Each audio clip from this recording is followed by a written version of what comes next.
Wyoming Territory, 1883. Morning light came thin as skimmed milk over sagebrush's single street, and the wind cut through the gaps like a file on old bone. Wagon wheels creaked. A saloon piano stumbled, then quit. Somewhere a dog coughed at the cold. Mara Kincaid stood at the dry goods counter with an empty willow basket and a jaw she made herself keep steady. "No credit," Abel Griggs said, already turning away. The room went smaller around her. She stepped down to the boardwalk, plank under her heel giving a brittle complaint.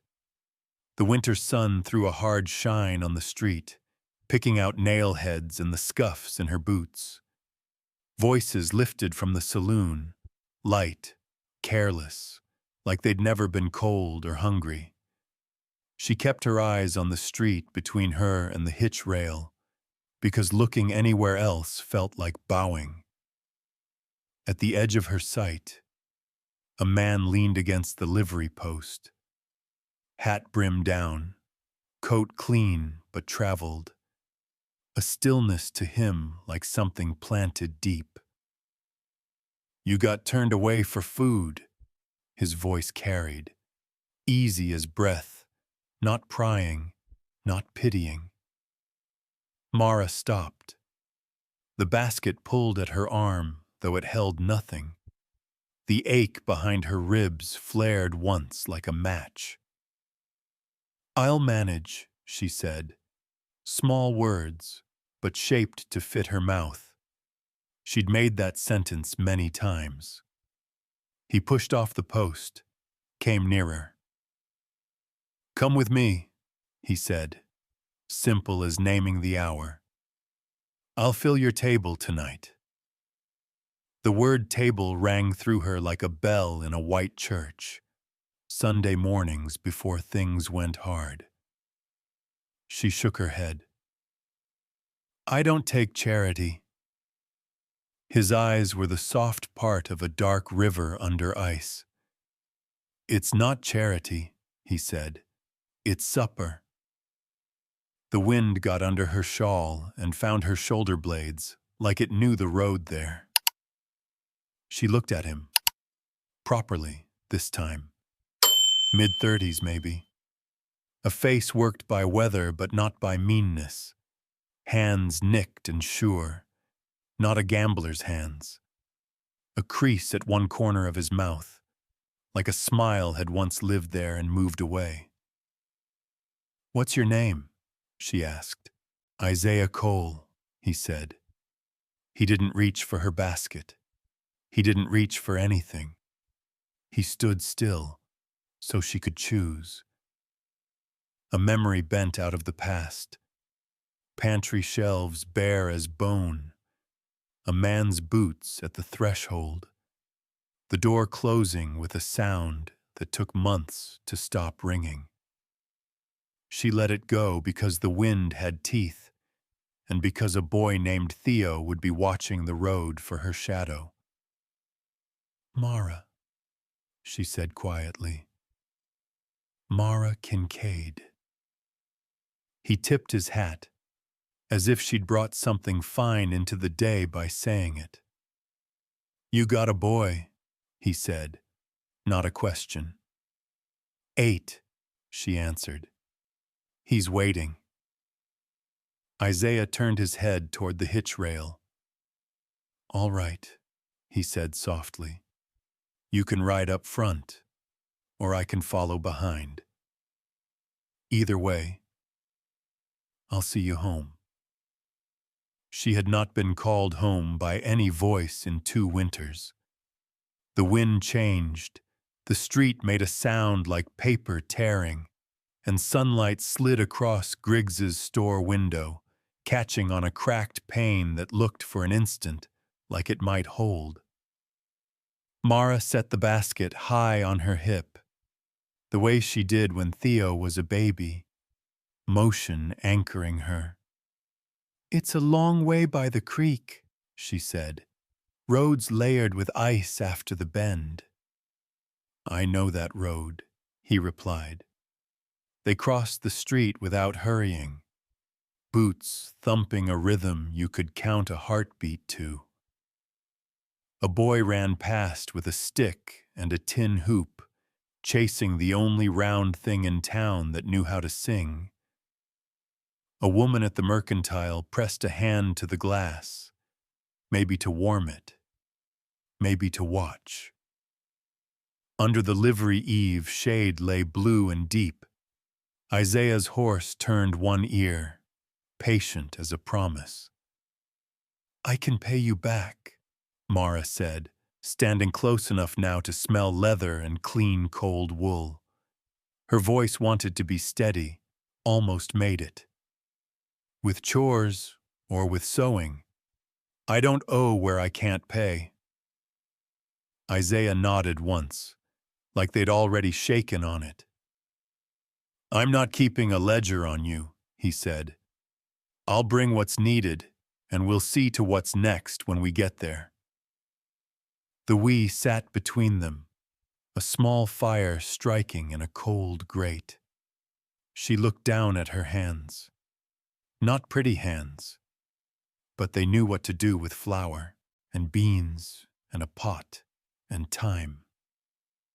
She imagined the sound of a spoon against a kettle, Theo's mouth slick with stew, laughter finding a way to live again.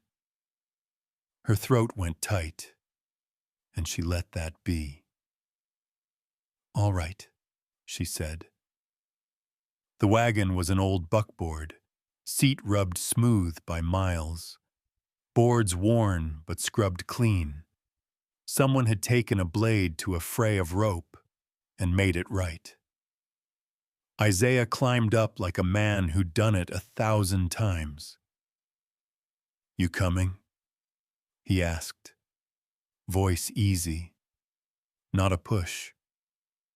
She didn't answer. She put her palm to the rail, felt the wood, cold first, then the heat of her own hand coming back. The street fell to hush, her breath and his, the jingle of the bit, the bright ring of a hammer somewhere far. She set one foot on the wheel, paused, staring past the horse's ears toward the blue line of hills, and thought of a table laid on a night when the wind had no teeth at all. Behind her, the shop bell knocked once and went still. Mara drew a breath that reached the bottom of her lungs and tasted of snow. All right, she whispered. Not to him, not to the town, not to the hunger, to herself. She lifted. The basket rose with her, and the world tilted toward the road. The wagon rolled slow along the frozen ruts outside town, wheels creaking like old bones shifting in their sleep.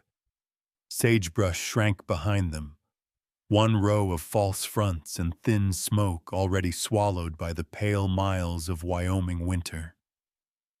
The horse's breath came in soft clouds, white against the dark leather of its harness.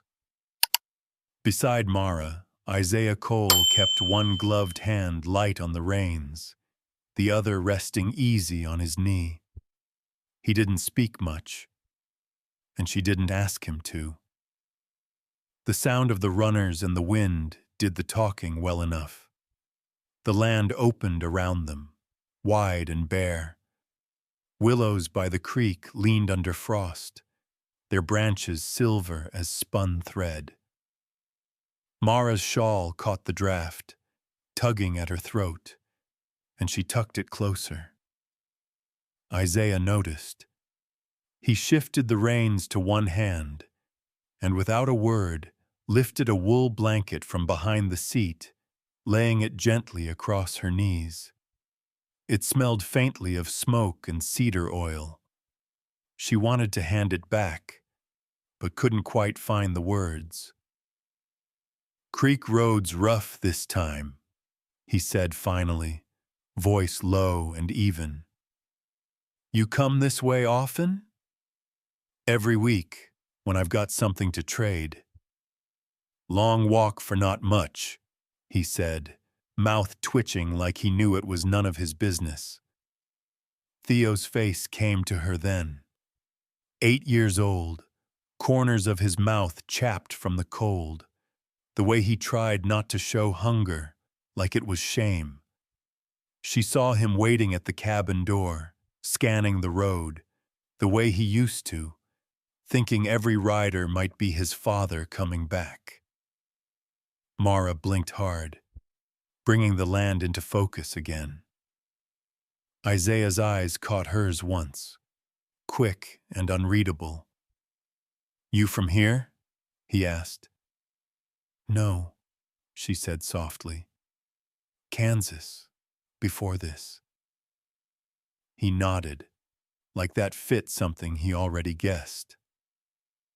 I was born near Laramie, he said. Never stayed long anywhere. She studied his coat.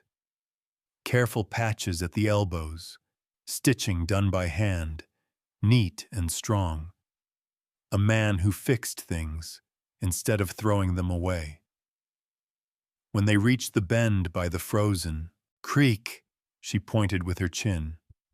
That way, cabin's half a mile more.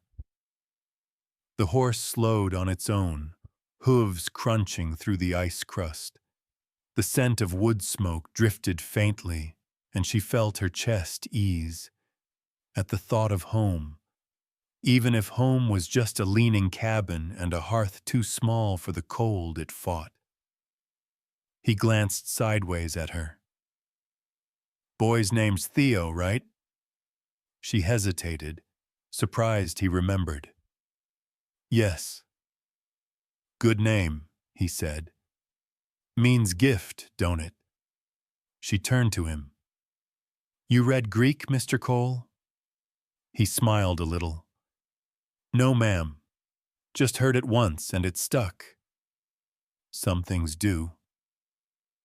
The sun was lowering, turning the hills to brass. The horse's ears flicked, the rhythm of hooves steady as a clock. Mara realized she was breathing easier. The air felt less like judgment and more like weather. A corner of Isaiah's hat shadowed his face, but she caught the line of his jaw. The set of a man who'd seen too many roads and still carried them quiet inside him. He wasn't handsome in the way of dime novel heroes. He was worn, built for endurance, not show. Yet there was something steady in him that made the emptiness between them feel less like a gulf, more like a pause, waiting for the right words. At the clearing, her cabin came into view. Small, one side patched with tar paper, a wisp of smoke curling from the stovepipe. A boy stood on the porch, barefoot despite the cold, eyes wide. Mama, he called. Then his gaze found Isaiah and went wary. Mara climbed down before the wagon stopped, knees stiff from the ride. She ran a hand through Theo's hair, smoothing what she could of the dust. It's all right, honey, she said softly. We have company tonight. Isaiah tipped his hat. Evening, son. You like rabbit stew? Theo frowned. We don't got rabbit. I do, Isaiah said, and turned toward the wagon bed. He started unloading supplies: flour, beans, salt pork, a bundle of carrots, and wrapped, in cloth, a haunch of meat. Mara froze. There was too much. She opened her mouth to protest, but he shook his head once, the look in his eyes plain. No charity, only supper. Inside, the cabin warmed quick once the fire caught. The smell of stew rose, thick and rich. Theo hovered near the table, watching every move. Isaiah worked the knife with practiced ease, chopping slow and sure, his sleeves rolled to the forearm, muscles carved by work, not vanity. Mara mixed flour and water into dough, her fingers remembering a rhythm older than memory. "You cook like a ranch wife," she said before thinking. Isaiah smiled faintly without looking up. "Raised on one after my ma passed," he said. "Learned what I had to." "Your father?" "Gone before I could remember." He dropped the carrots in the pot. "You?" She stirred the stew, spoon scraping soft against iron. "Just me and Theo now." They didn't say more. The silence felt easy, not hollow. Outside, the light faded into the long blue of evening. When they sat to eat, Theo's first spoonful turned into 3 before he spoke. "It's good," he said, mouth full. Mara laughed, a small sound, quick and startled, as if laughter had been waiting at the door all this time. Isaiah looked up, and for a moment she saw something in his eyes that felt like home remembering itself. When the meal was done, she stepped outside to breathe. The cold wrapped her, clean and sharp. Isaiah followed, leaning on the rail beside her. The stars were thin and bright, laid out like a trail for the lost. "Thank you," she said quietly. He nodded. "Any time." "You didn't have to."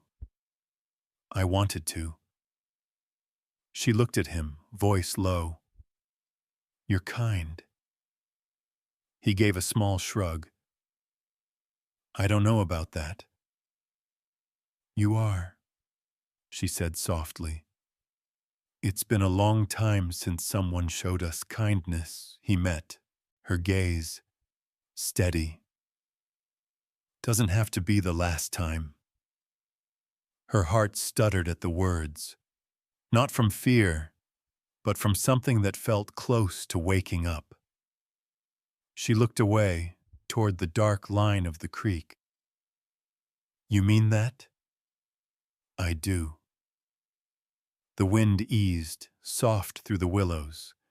For the first time in months, she wasn't cold. "Will you come back tomorrow?" she asked. Isaiah tipped his hat, the faintest smile tugging at his mouth. "If the road allows." "Good," she whispered. He turned and walked to his wagon. The wheels groaned once, then rolled toward town. Halfway to the bend, he looked back. She was still standing there, shawl pulled tight, watching until he disappeared into the dark. The last sound was the echo of iron rims fading down the frozen road, like a heartbeat deciding to believe again. Down the trail came the slow rhythm of hooves. She knew that sound before she saw him. Isaiah Cole rode into view, coat buttoned to the neck, a bundle tied behind the saddle, wire, nails, and a length of oilcloth flapping against the cold. He reined in at the porch and nodded once, as if he'd just stepped out for air since last night and was only now coming back in. "You're early," she said. "Sun's late," he answered. He set to work before she could ask what for.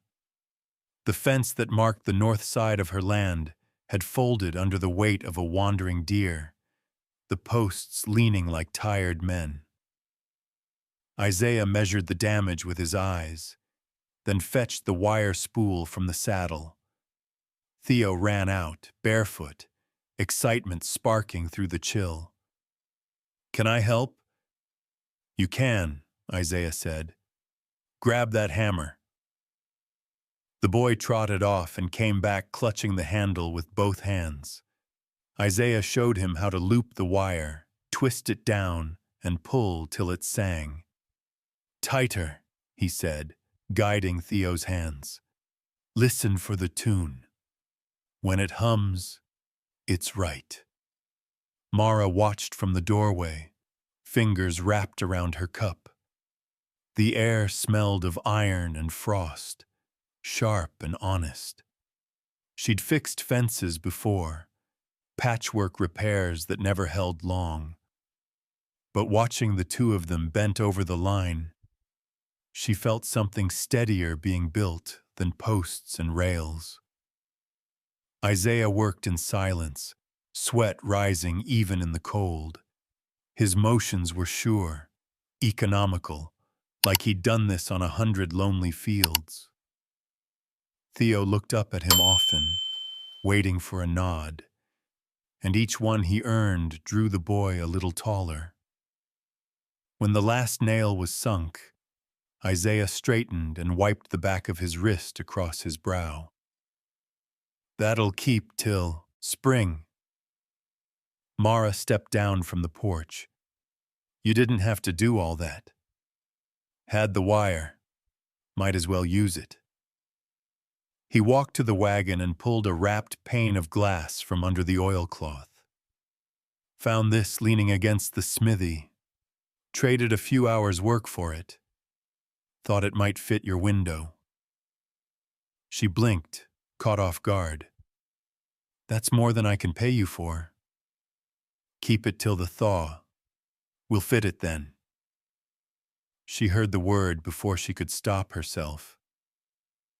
"We?" Isaiah looked at her, eyes calm and unreadable. "You, me, the boy. Window's a two-person job." Something in the way he said it made the world tilt. Not a grand promise, just a small truth stated plain. Theo was still near the fence, testing the stretch of the wire, plucking it like a string. The sound carried through the cold, a single note trembling, clean and new. "Road's clear to town if I head back now," Isaiah said after a while. "Need to settle up with Griggs before he thinks I skipped. He'll think that anyway. Then I'll give him reason to remember different." He hitched his horse the same calm way he did everything. She stood by the steps, cup cooling in her hands.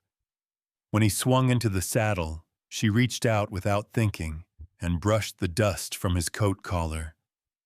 Just a small gesture, instinct before thought.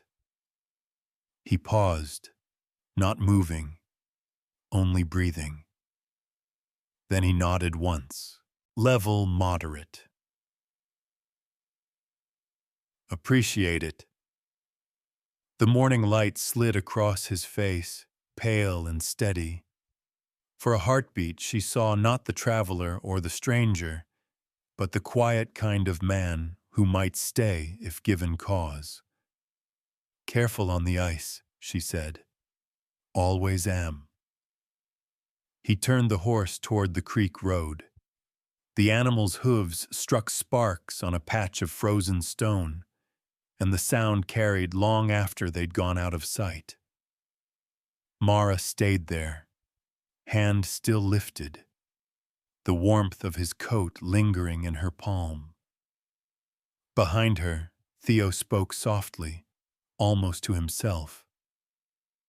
"He'll come back, won't he?" Mara looked toward the bend in the road, where the mist was already swallowing the tracks.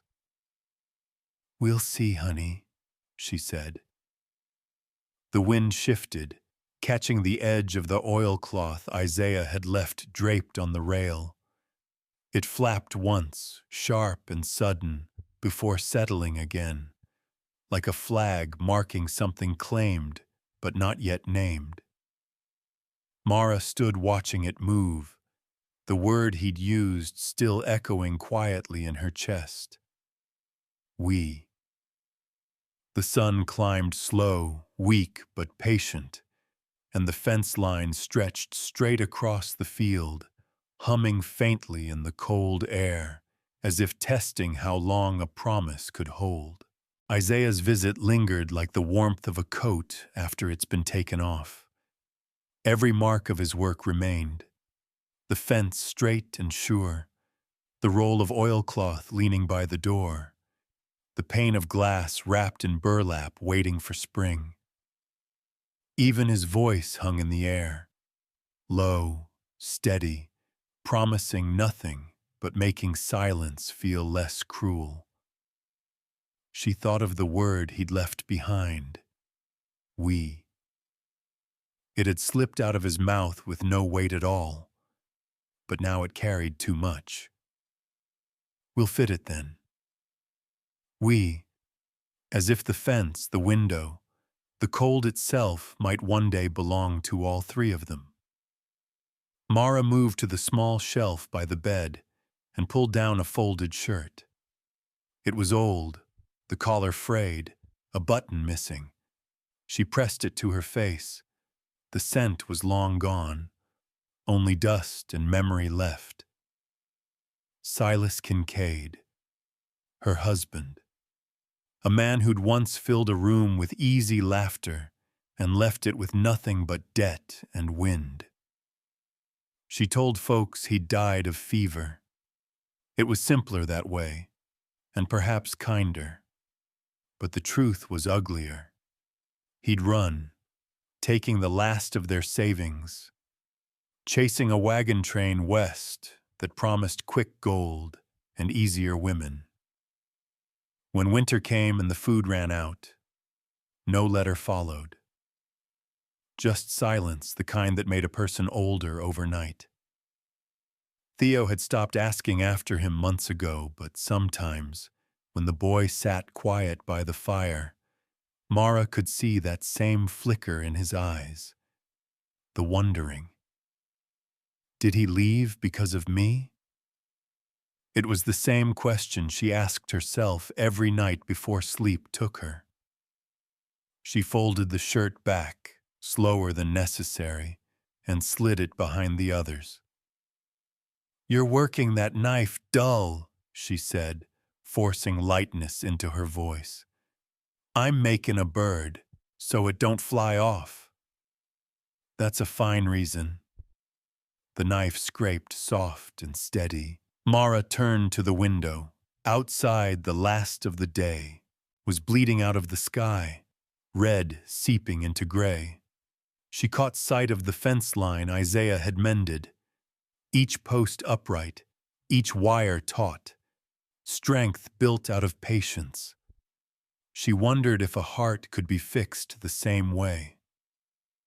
Later, when Theo slept, she sat by the fire and watched the shadows tremble along the walls. She should tell Isaiah the truth. He deserved that much. If he ever came back, he ought to know she wasn't some sainted widow, but a woman whose husband had traded her name for a bottle and a debt. But saying it would break whatever fragile decency she still had left to offer. She'd learned too well that pity was just another kind of hunger, never filled, only fed. Her eyes drifted to the oilcloth he'd left by the door, edges fluttering whenever the wind found its way through the cracks. He'd said he'd be back, though she hadn't asked him to promise. Men said many things before the snow fell. Still, she found herself listening for the sound of a wagon, the distant creak of wheels across frost. For a moment, she thought she heard it. Just a murmur through the night, a rhythm too deliberate to be wind. Her breath caught, hope a foolish wild animal in her chest. She rose, went to the door, and opened it to the cold. Only the storm clouds moved, heavy and slow, and the land lay quiet under their weight. She stood there a long time, until her fingers went numb around the latch. Somewhere far off, a coyote cried, its voice thin and lonesome, fading quick. Mara closed the door softly, like sealing a secret back inside. She banked the fire low, letting its glow fall over Theo's sleeping face. The boy stirred once, murmuring something she couldn't catch. She brushed the hair from his forehead and whispered, "We'll be all right." The lie came gentle, practiced, the only kind she could still believe in. When she finally lay down, she stared at the roof beams until her eyes blurred. The wind pushed against the cabin walls, searching for a way in, and she thought again of Isaiah's hands twisting the wire until it sang. That was the kind of man he was, fixing what he could, not asking who broke it. Sleep took her slowly, but before it did, she made herself a small promise. If he comes back, I'll tell him. She didn't know if she would, but saying it out loud made the dark feel less heavy. Outside, the frost deepened, and a single snowflake landed on the sill, melting before it could be seen. In the quiet that followed, the cabin seemed to breathe once, then settle, like something waiting. The town stirred slow. A few men huddled by the saloon stove, smoke curling from the door.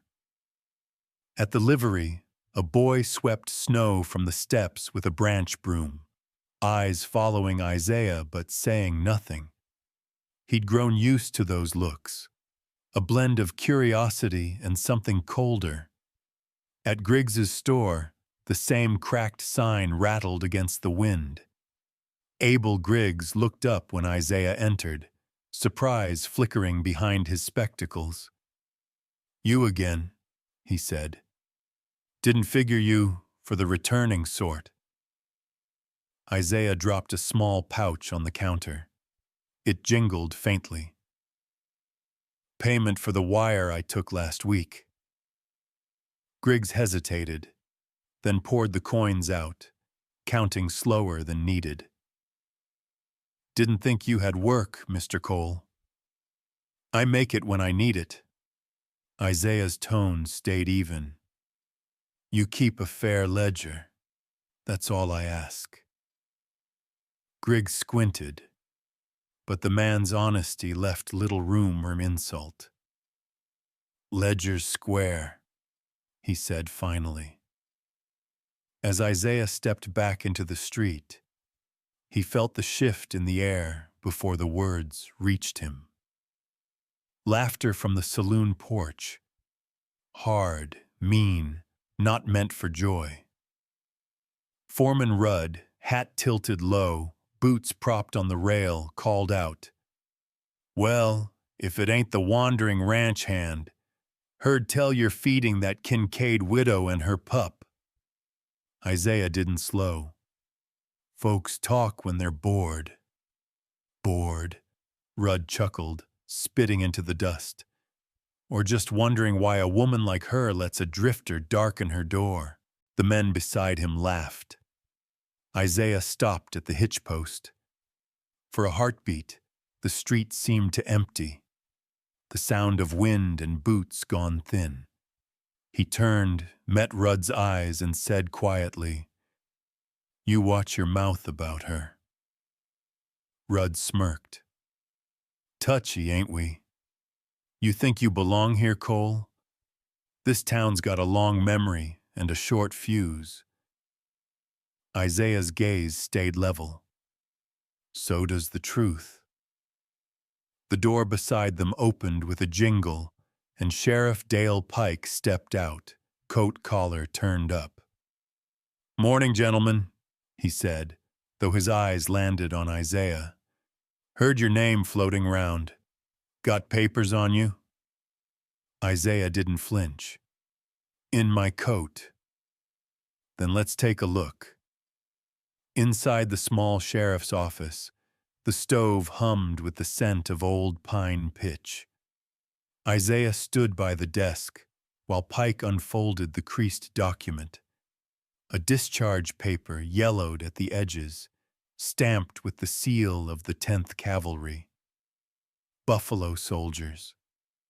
Alongside it, a letter written in a hand long dead. This man, Sergeant Isaiah Cole, risked his life to save mine in the storm of '78. Let him be judged by no man lesser. The sheriff's eyes flicked over the lines, then back up at Isaiah. His tone softened. Didn't mean offense, son.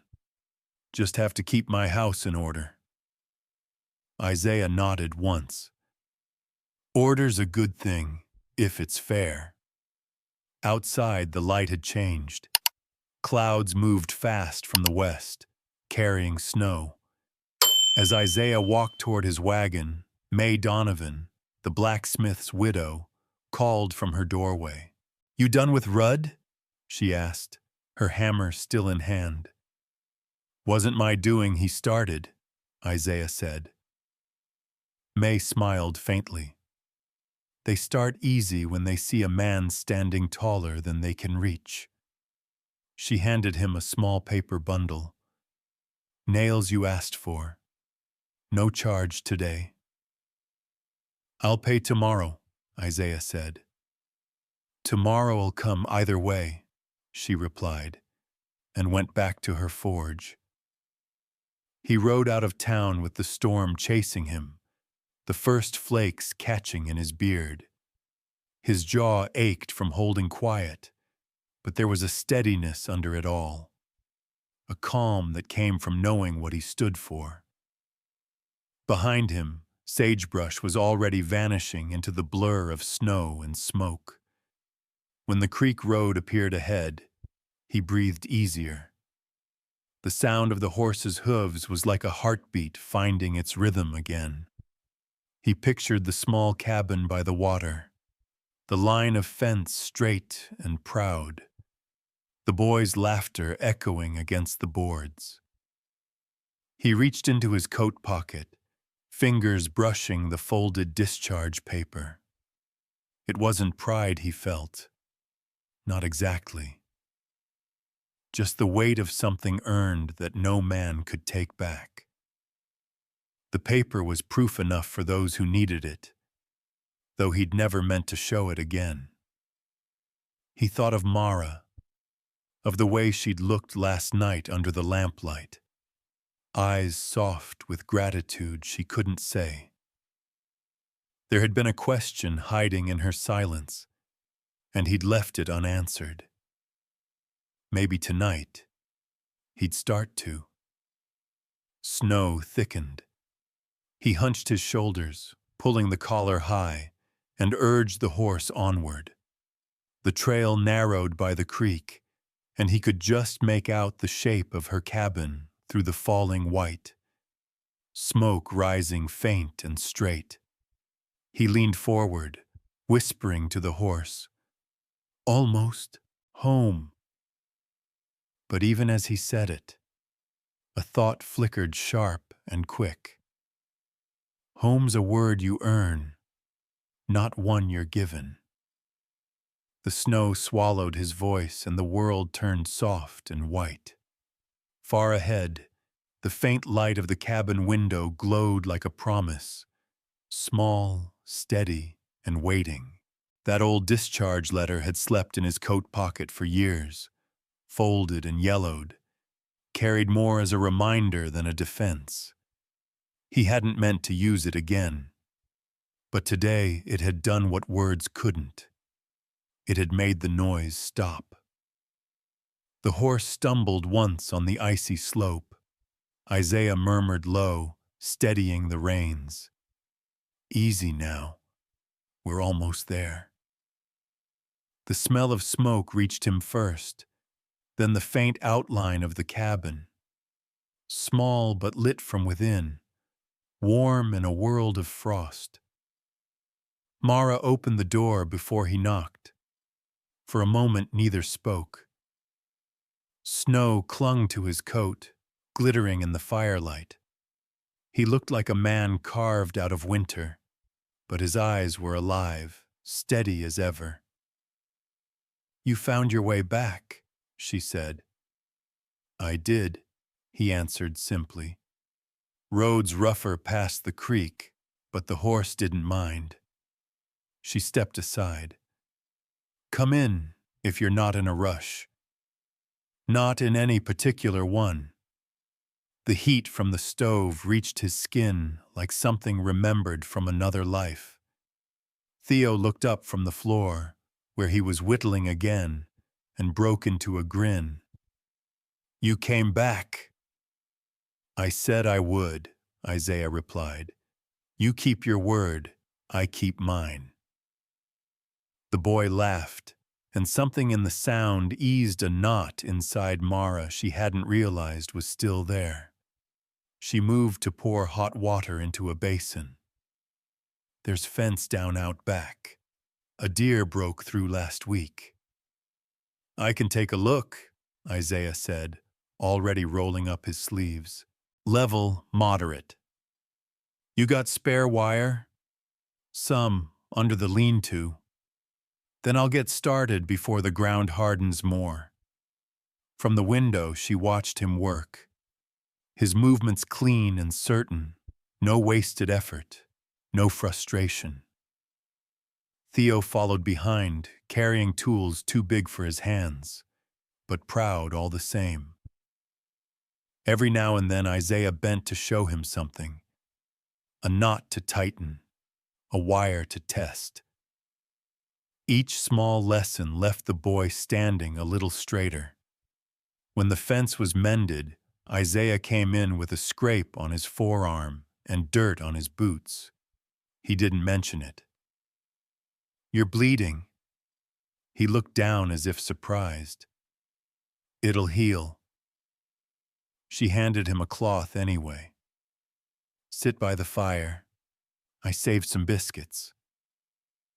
He took the plate, sitting cross-legged on the floor, while Theo leaned against him, chattering about the birds that hid in the brush. Isaiah listened, smiling a little, never once interrupting.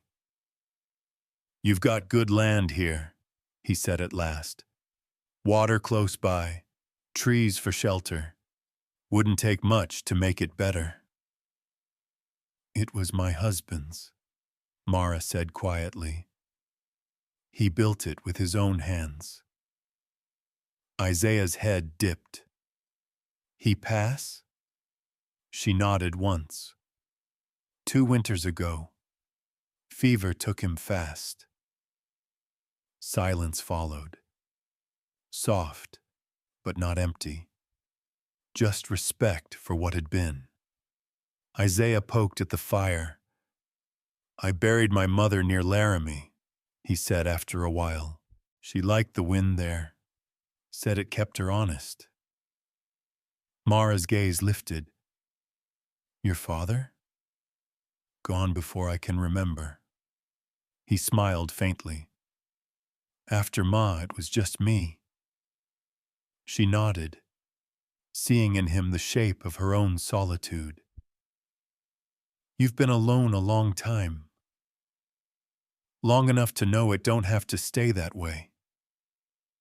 The words landed heavier than they looked. Mara's heart stirred, confused between warmth and fear. The room seemed smaller suddenly, the air thick with something unspoken. Theo broke the spell, yawning. "Can I sleep by the fire?" "You can," she said. When the boy was settled under a quilt, Isaiah stood to leave. "I'll head back before the storm thickens." "You don't owe us anything," she said softly. "I know," he answered. That's not why I'm coming back. He pulled on his coat. She stepped close, brushing a bit of snow from his collar. Again, without thinking. This time he didn't step away. Then, I'll be here, she said. I know. He turned toward the door, but before stepping out, he paused and reached into the wagon. When he came back, he carried a small crate. Found window glass, he said. Traded a pair of stirrups for it. Figured you could use it come spring. Her eyes widened. You shouldn't have. I didn't buy it, he said simply. I traded work. Seems fair. He set the crate by the wall. The gesture was plain, unadorned, but it filled the room with quiet gratitude. Mara's throat tightened. Isaiah, she said, but the rest of the words didn't come. He just tipped his hat. Good night, Mara. When the door closed behind him, she stood there listening to the wheels fade along the icy road. Outside, snow fell thicker, softening every sound until even the creek seemed to hold its breath. By morning, the storm had left a white hush over everything. Mara woke early, adding wood to the fire, her breath ghosting in the cold air. Through the frost on the window, she saw a single trail of hoof prints leading back toward sagebrush. One set only, pressed deep, sure, unhesitating. She traced the shape of them with her eyes and whispered into the quiet, "You'll come back." The sound of her voice startled her. It was the first time she'd said it out loud, and it didn't feel like hope anymore. It felt like certainty. When he stepped inside, the air shifted. The cabin, small as it was, seemed to breathe easier. He took off his coat, shook the frost from his hat, and hung both by the door as though he'd always had a place for them. "Morning?" he said. "You came early," she answered, keeping her voice level. "Sun's bright," he replied. "Good day for work." Theo darted from his stool, face bright with the kind of joy that didn't need words. "Mr. Cole, I fixed the woodbox full." "Good man," Isaiah said. "You'll keep your mama warm all winter." They shared the noon meal together, salt pork fried crisp, biscuits with what honey was left. The boy talked about rabbit tracks by the creek. Isaiah listened, nodding, a quiet hum in his throat that sounded like contentment. Mara, watching them from the stove, felt the strangest ache, a peace she hadn't believed still existed in her world. When the dishes were cleared, Isaiah rose, studying the crack in the window pane where frost had gathered like lace. "Needs mending soon," he said. "Come spring," she replied. "Maybe sooner, if the wind keeps finding its way in." He crouched by the hearth, feeding kindling to the fire. The light threw gold across his face, catching in the scars at his knuckles. He spoke without looking up.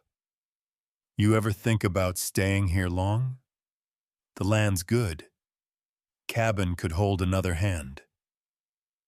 Mara stilled, level moderate. "You mean someone like you?" Isaiah glanced over his shoulder. "If you'd have me." For a heartbeat, only the fire spoke, soft cracks and sighs. Mara turned toward the window. Outside, sunlight caught on the snow, dazzling, almost painful. "I don't know what I'd have left to offer," she said. "Most of what I was went with. The man before." Isaiah poked the coals. Then what's left is yours to keep. Theo had dozed in the corner, chin on his knees. The cabin felt suddenly fragile, as if one wrong word could shatter it. Mara took a slow breath, her hands trembling despite the heat. She wanted to tell him about Silas, the man who hadn't died, who had walked away with the last of her faith. But not yet. Not until she knew this new thing wouldn't break under the weight of it. Isaiah leaned back, his voice low. "You don't owe me anything, Mara. Not supper. Not a reason. I'm not here out of debt." "I know," she said, and meant it. He met her eyes, steady as the mountains outside. "Then let me say it plain. I'm not just passing through. I'll stay, if you'll have me." The words landed between them like a spark on dry grass. Mara's throat tightened.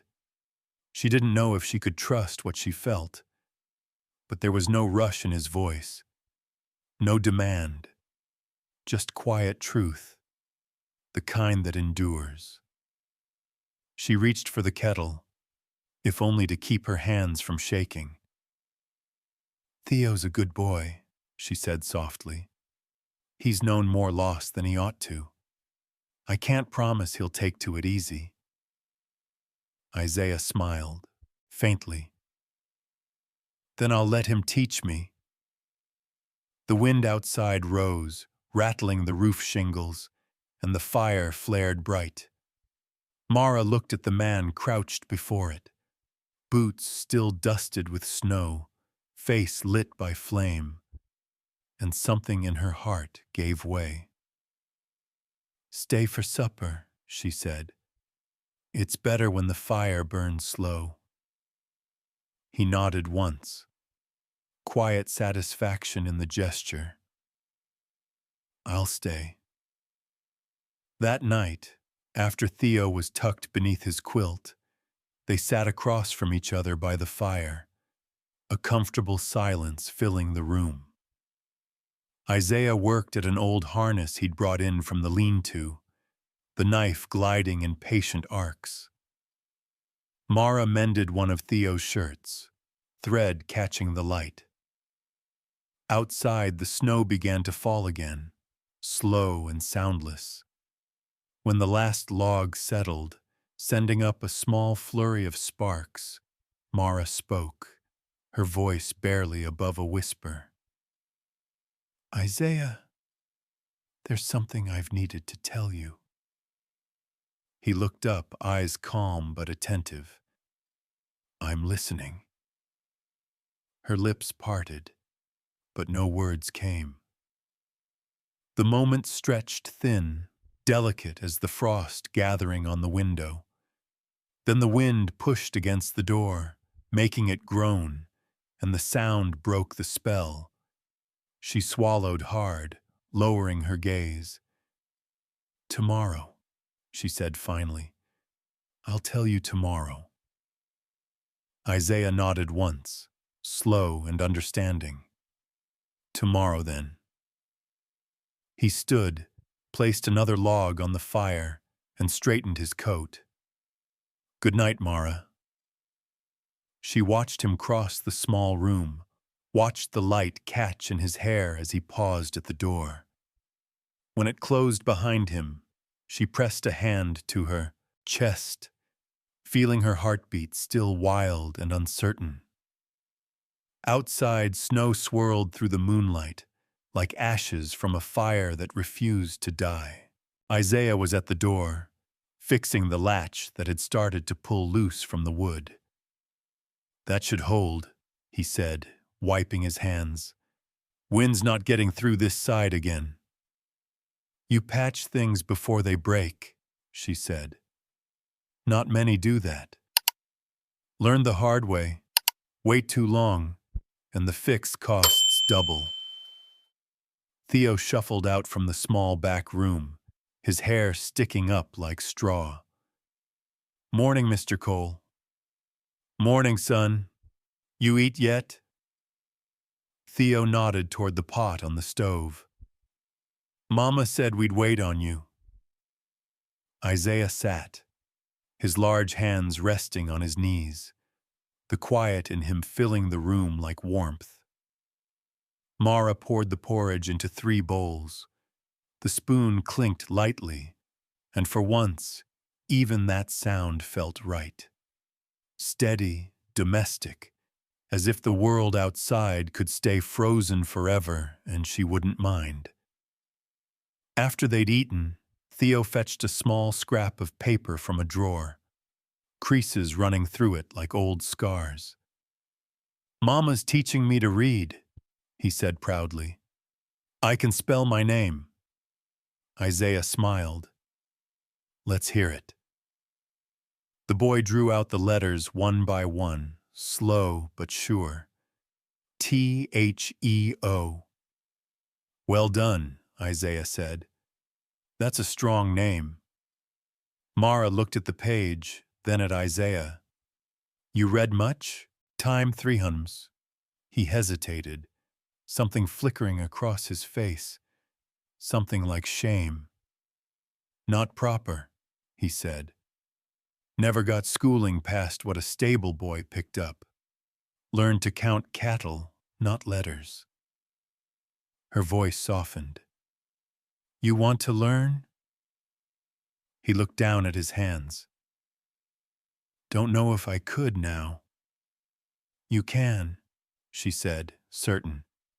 "If you can mend a fence straight as that, you can read a word.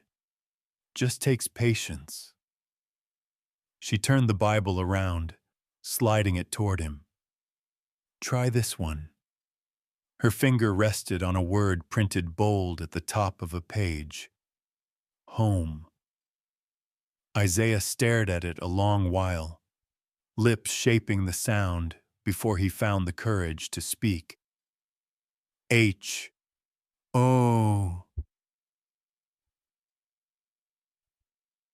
His voice came rough, unsure, but when he said it whole, it sounded true. Theo clapped. "You did it!" Isaiah chuckled, low and surprised. "Reckon I did."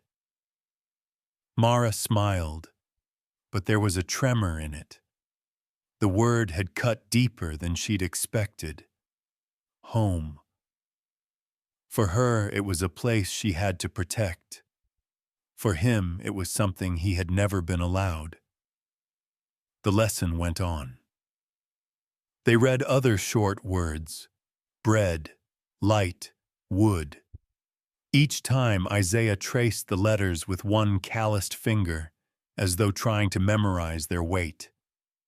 By noon, he could read a handful of them, and Mara's heart felt lighter than it had in years. When Theo ran outside to play, Mara set the Bible aside and poured Isaiah another cup of coffee. "You learn fast," she said. He shook his head. "You teach kind. That's the only way teaching works." He nodded, the corner of his mouth lifting slightly. "Never thought I'd be sitting at a table reading beside a fire. Feels borrowed somehow." "It's not borrowed," she said quietly. "It's earned." He met her gaze, and in that stillness something passed between them. Unspoken, certain, like 2 pieces of wood fitting clean at the seam. For a moment, Mara forgot about the lie still living between them, the truth she'd promised to tell. But when Isaiah looked back down at the Bible, tracing that same word again, home, her chest tightened. She saw what it meant to him now. Something sacred, steady, within reach. And she was the one who might break it. Her fingers found the edge of the folded letter she kept hidden in her apron pocket. The one Silas had left behind. never mailed, never meant for her to see. The words inside were jagged things, full of blame and excuses. The truth of it had haunted her for years, and now it sat like a stone between her ribs. "Isaiah," she said softly. He looked up, eyes gentle, expectant. "There's something you should know." But before she could finish, the door flew open on a burst of wind. Snowflakes scattered across the floor, catching in the firelight like sparks. Theo burst in, laughing breathlessly. "It's coming down again! Big flakes!" Isaiah stood, moving to close the door before the cold claimed the room. "Best build up the fire," he said. "Looks like we're in for a long one." Mara watched him, the words dying on her tongue. She folded the letter tighter in her hand and slipped it back into her pocket. Some truths, she thought, required the right moment or the right courage to bear. When Isaiah sat again, the storm already clawing at the roof, she opened the Bible to the same page. "Let's read one more," she said. He nodded, and together they spelled it out, the word glowing soft between them like a prayer. Hope. Outside, the snow fell harder. Inside, 3 voices shared the same small circle of light. The paper had yellowed and creased. The ink faded to brown. She'd read it too many times to count, though each word still cut fresh. "I can't stay with a woman who looks at me like I'm already gone." That was what Silas had written before he vanished. No apology. Just a sentence heavy enough to last a lifetime. Isaiah was outside, chopping wood. The thud of the axe came steady, each strike punctuating the silence. Theo sat on the floor, playing with his carved bird, tracing its wooden wings along the floorboards. Every so often, he looked toward the door, as if he could see his mother's thoughts through it. Mara folded the letter, slow and deliberate. The weight of it felt smaller than before, maybe because there was something stronger waiting to take its place. She rose, wiped her hands on her apron, and stepped out into the light. Isaiah looked up from the chopping block, breath rising in white clouds. "You're up early," he said. "There's something I need to say." He set the axe aside, leaning on it. "All right." She hesitated, her voice barely carrying over the quiet. "You asked once about my husband. I told you he died. That wasn't true." Isaiah didn't move. He just waited, eyes steady, the way he did when a horse spooked, still enough to make space for truth. "He left," she said. "Took what we had and rode west. I told folks he was gone for good, because it was easier than saying I wasn't enough to make him stay." Her breath fogged in the air between them. The wind moved through the willows, whispering like an echo of the man she'd lost. Isaiah nodded once, slow. "That's a hard thing to carry alone." She looked away. "I didn't want pity." "You don't have mine," he said. "You've got respect, and that's worth more." Mara blinked, the cold biting at her lashes. She hadn't expected gentleness, not the kind that didn't demand anything back. He took a step closer, speaking quiet. "Past is a place. You don't live there unless you choose to." Her throat tightened. You really believe that? I have to, he said. It's the only way a man keeps walking. Behind them, the cabin door creaked. Theo stood there, barefoot on the threshold, the carved bird clutched in his hand. His face was pale and drawn, eyes wide and wet. How long have you been listening, sweetheart? Mara asked. Long enough, he said. His voice was small, brittle. So he didn't die? She shook her head. No, baby, he left us.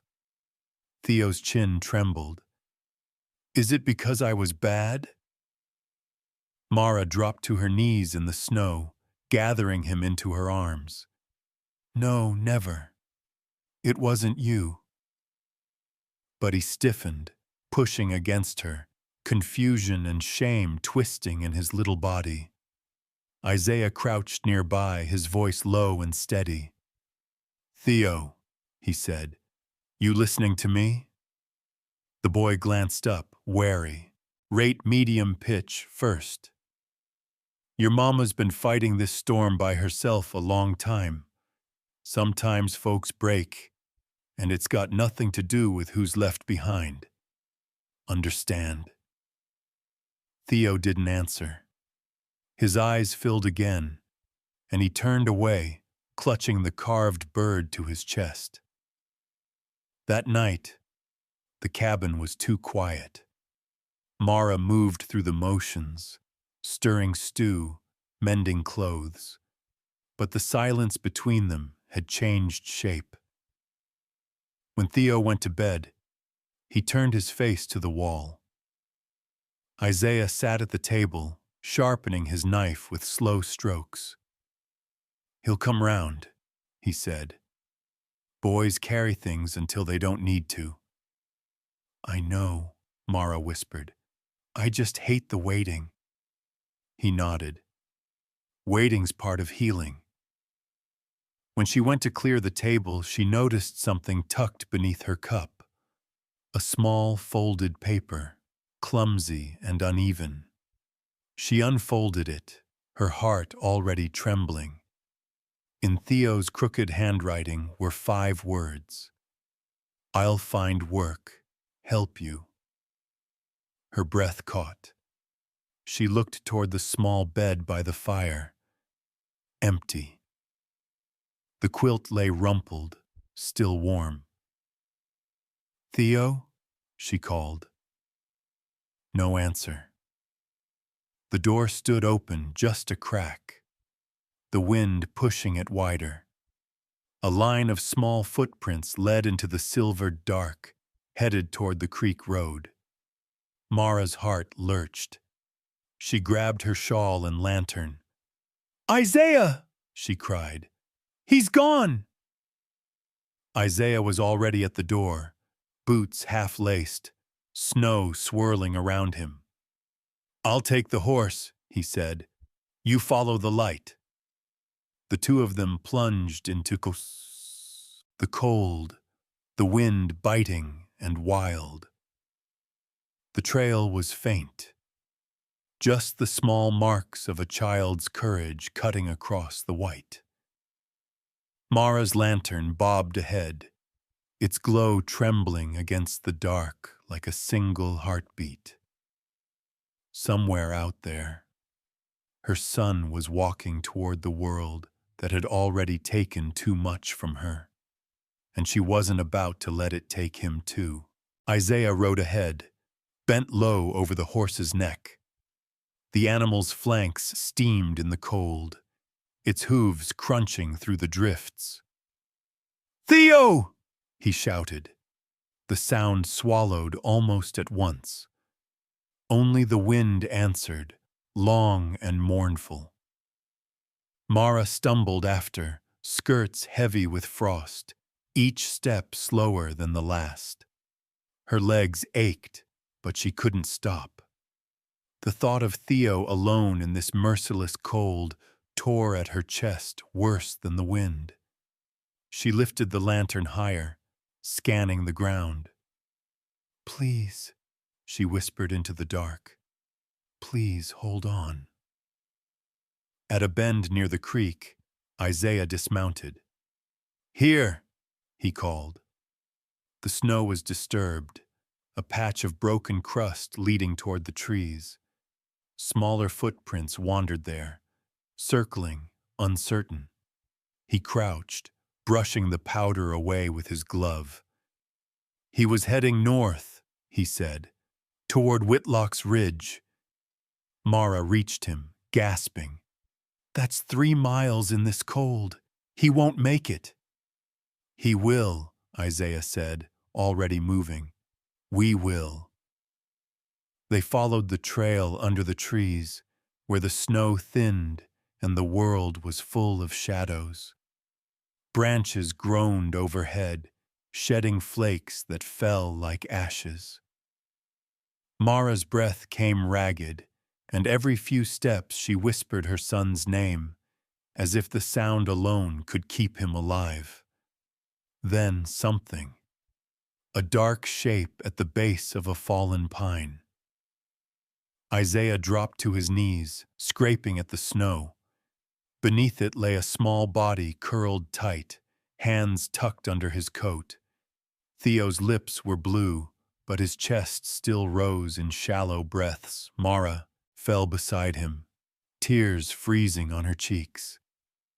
Theo, baby, it's Mama. Her hands trembled as she pulled him close. He didn't wake, only shivered once, murmuring through cracked lips. Didn't want you to be tired anymore. Isaiah stripped off his own coat, wrapping it around the boy, then gathered him in his arms. We've got him, he said, voice firm but shaking underneath.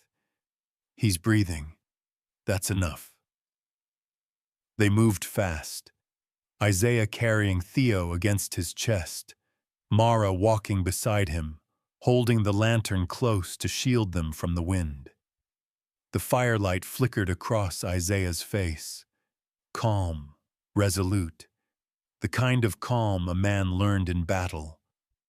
By the time they reached the cabin, dawn was bleeding faintly into the sky, pale and thin. Inside, the air was bitter cold. Mara dropped wood into the stove, sparks leaping like startled birds. Isaiah laid Theo on the bed near the fire and rubbed his hands, his arms, whispering to keep him awake. When the boy finally stirred, color creeping back into his cheeks, Mara broke. She pressed her forehead against his and sobbed, quietly, as if afraid too much noise might scare the life away again. You scared me half to death, she whispered. You never have to carry me, do you hear? You're the child. I'm the one who carries. Theo's eyes fluttered open. Did I do wrong? Mara cupped his face. You did what you thought was right.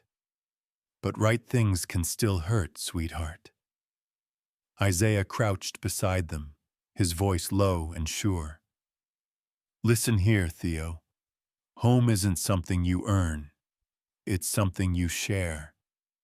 Your mama's been building it one piece at a time. I'm here to help her now. We'll do it together. The boy blinked, confusion giving way to something like understanding. He reached out a small, shaking hand, resting it against Isaiah's. It was the first time he'd touched him without hesitation. Mara watched them, her heart full and breaking all at once. In the quiet that followed, the wind eased. Snow still fell, but softly now, like forgiveness. Hours passed before anyone spoke again. Theo slept at last, warm beneath Isaiah's coat. Mara sat by the hearth, staring at the fire. Her voice was hoarse when she finally said, "If you hadn't come." Isaiah shook his head. You don't think about what didn't happen. You hold on to what did. She looked at him then, really looked. The lines around his mouth, the steadiness in his eyes, the gentleness in the way he placed another log on the fire. For the first time, she saw not just a man passing through, but the shape of something permanent. Outside, the storm began to lift. Sunlight pushed through the clouds, faint but insistent. When Mara opened the door to fetch more wood, she noticed something shining by the threshold, a small silver ring, dull from wear, that must have fallen from Isaiah's pocket. She picked it up, turning it over in her fingers. The inside was engraved with a single word, worn thin but legible: forever. She stared at it for a long while, the weight of it pressing gently against her palm. Behind her, Theo stirred and murmured something in his sleep, one soft word that made her eyes fill again. Pa. Mara stood in the doorway, holding the ring as the first light of morning broke over the snow. For the first time in years, the world didn't feel empty. It felt waiting. Isaiah stood outside with Theo, measuring the window frame. "Hold it steady," he said. The boy's small hands braced the glass while Isaiah fitted it into place, sealing the edges with oilcloth. When sunlight finally spilled through, Theo laughed, the sound bright and clean. "Now we can see the creek from inside," he said. "That's the point," Isaiah replied, tapping the frame. "Good work, partner." Mara watched from the doorway, sleeves rolled, hair loose around her face. The light touched her like forgiveness. The cabin, once dim and gray, glowed gold around her shoulders. "It's beautiful," she murmured. Isaiah smiled. "Just needed clear glass." They spent the afternoon building the chicken coop by the fence. The rhythm of hammering and laughter mingled with the wind. Sawdust floated like pollen in the sun. May Donovan rode by with her wagon, stopping to admire the new work. "Looks like home," she said, grinning. "And that stew you brought last week? My little girl's been asking for it again." Mara flushed. Glad it warmed her. May nodded, tipping her hat toward Isaiah. "Word travels, Mr. Cole. Town's seeing you different these days." Then she rode on, leaving dust and goodwill behind. Inside, Mara boiled coffee while Isaiah washed up at the basin.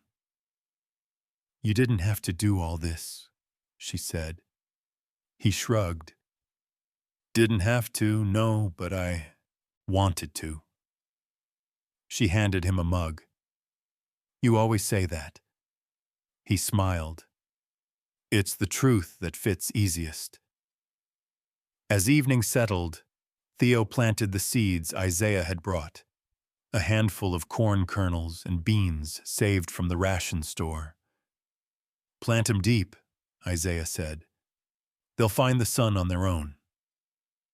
The boy nodded, his fingers dark with soil, proud as any farmer. Mara knelt beside them, touching the cool ground. "Hard to believe this land will ever be green again," she said. Isaiah looked up at the sky, pale with twilight. "It will. Some things just need time and hands that don't quit." When they went inside, the cabin smelled of stew and clean air.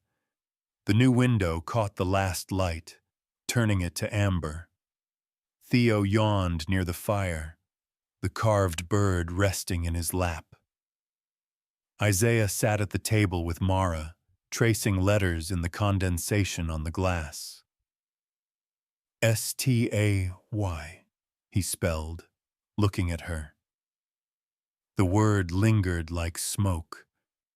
Mara smiled through the soft light. You already are. Outside, the coop stood firm, the seeds buried safe. The creek ran clear again, carrying the winter's last ice out to the wide world. Inside, the home they'd built glowed warm, steady, and alive. Isaiah stood waiting, coat brushed clean, hands steady, though his heart wasn't. Beside him, Theo fidgeted with a sprig of clover, his hair sunlit and unruly. You nervous? The boy asked. Isaiah smiled faintly. A man ought to be, when something good finally catches up to him. Mara came down the path from the cabin, her dress plain but lovely, the same blue she wore the day he first saw her at the store. She carried her mother's brooch pinned at her collar, and her eyes, clear as creek water, met his and held. No music played, only wind and heartbeats. Father Toma read the vows in a gentle voice, a promise made before God and land. When it came time to speak, Isaiah's words caught, simple and raw. I don't promise you riches, only what I can hold and keep true. My hands, my work, my staying. Mara's eyes glistened. Then that's everything I ever asked for.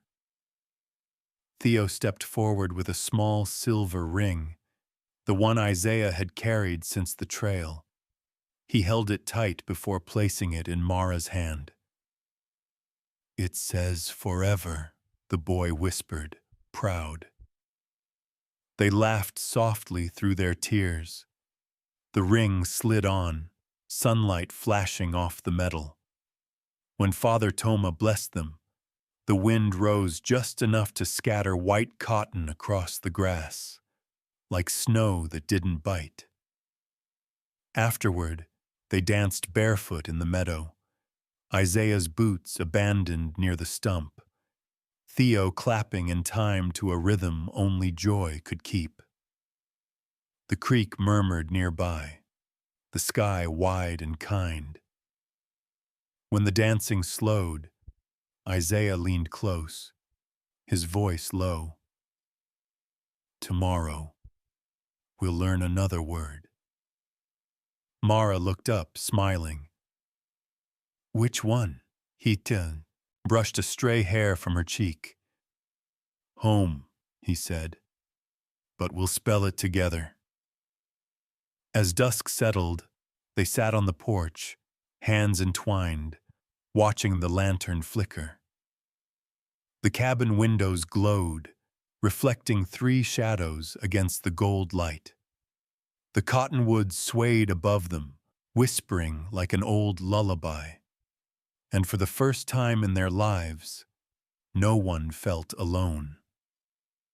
As the sun sets over the quiet plains, we leave Mara, Isaiah, and little Theo beneath the whispering cottonwoods. A family born not of blood, but of kindness, patience, and the simple courage to stay. Their story reminds us that love doesn't always arrive with thunder. Sometimes it comes quietly, through steady hands, shared work, and the warmth of a fire built together. If this tale of the Old West touched your heart, I'd love to hear your thoughts. Did it remind you of a time, a place, or a person you once knew? Share your reflections in the comments. Your stories matter just as much as the ones we tell here. Please take a moment to like this video if it brought you peace, and subscribe to Western Tales to keep these timeless stories alive. Every week, we bring you new chapters of love, courage, and redemption from the frontier. gentle reminders that hope can grow even in the hardest soil. And don't forget to ring that little bell so you'll always know when a new story rides in. Until next time, may your hearth stay warm, your heart steady, and your trail blessed with good company. Isaiah stood waiting, coat brushed clean, hands steady though his heart wasn't. Beside him, Theo fidgeted with a sprig of clover, his hair sunlit and unruly. "You nervous?" the boy asked. Isaiah smiled faintly. A man ought to be, when something good finally catches up to him. Mara came down the path from the cabin, her dress plain but lovely, the same blue she wore the day he first saw her at the store. She carried her mother's brooch pinned at her collar, and her eyes, clear as creek water, met his and held. No music played, only wind and heartbeats.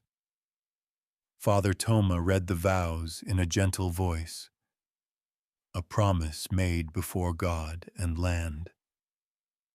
When it came time to speak, Isaiah's words caught, simple and raw. "I don't promise you riches, only what I can hold and keep true. My hands, my work, my staying." Mara's eyes glistened. "Then that's everything I ever asked for." Theo stepped forward with a small silver ring, the one Isaiah had carried since the trail. He held it tight before placing it in Mara's hand. "It says forever," the boy whispered, proud. They laughed softly through their tears. The ring slid on, sunlight flashing off the metal.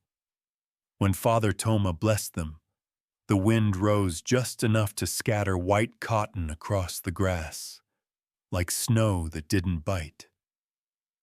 Afterward, they danced barefoot in the meadow, Isaiah's boots abandoned near the stump, Theo clapping in time to a rhythm only joy could keep. The creek murmured nearby, the sky wide and kind. When the dancing slowed, Isaiah leaned close, his voice low. "Tomorrow, we'll learn another word." Mara looked up, smiling. "Which one?" He brushed a stray hair from her cheek. "Home," he said, "but we'll spell it together." As dusk settled, they sat on the porch, hands entwined, watching the lantern flicker. The cabin windows glowed, reflecting 3 shadows against the gold light. The cottonwood swayed above them, whispering like an old lullaby. And for the first time in their lives, no one felt alone.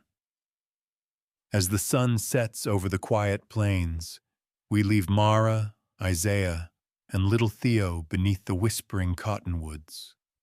A family born not of blood, but of kindness, patience, and the simple courage to stay.